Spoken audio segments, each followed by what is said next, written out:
Hello বন্ধুরা, আজ ছিল রথযাত্রা। তো সেজন্য মিষ্টির রথটা বার করে নিলাম। প্রত্যেক বছরের মতন এবছরও মিষ্টি এই রথটাকে আমি গাছপালা দিয়ে সাজিয়েছি। দেখো, মিষ্টির বাবা সুন্দর সুন্দর গাছগুলোকে নিয়ে এসছে। এই গাছগুলোকে সুতো দিয়ে ভালো করে আটকে তারপরে রথের গায়েতে সেলো টেপ দিয়ে ভালো করে আটকে দিই। প্রত্যেক বছর মিষ্টি এই রথগুলোকে আমি সাজিয়ে দিই। মেয়ে যখন ঘুমায় তখন আমি এই কাজগুলো করি। এবার দেখো তো কেমন লাগছে। ভেতরে দেখো ছোট্ট জগন্নাথ, বলরাম, সুভদ্রা রয়েছে। এটা মিষ্টির দ্বিতীয় ঠাকুর। আগের ঠাকুরটা মিষ্টি জলেতেই চুবিয়ে তাকে স্নান করিয়ে নষ্ট করে দিয়েছিল। আর দেখো, রথ সাজিয়ে গুছিয়ে নিয়ে মিষ্টি বেরিয়ে পড়েছে বাইরে।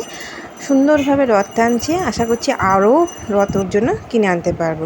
রথ হবে আর রথের মেলা হবে না তা কখনো হতে পারে? আমাদের মধ্যমগ্রাম কালীবাড়িতে ছোট করে একটা রথের মেলা বসে। প্রচুর লোক আসে।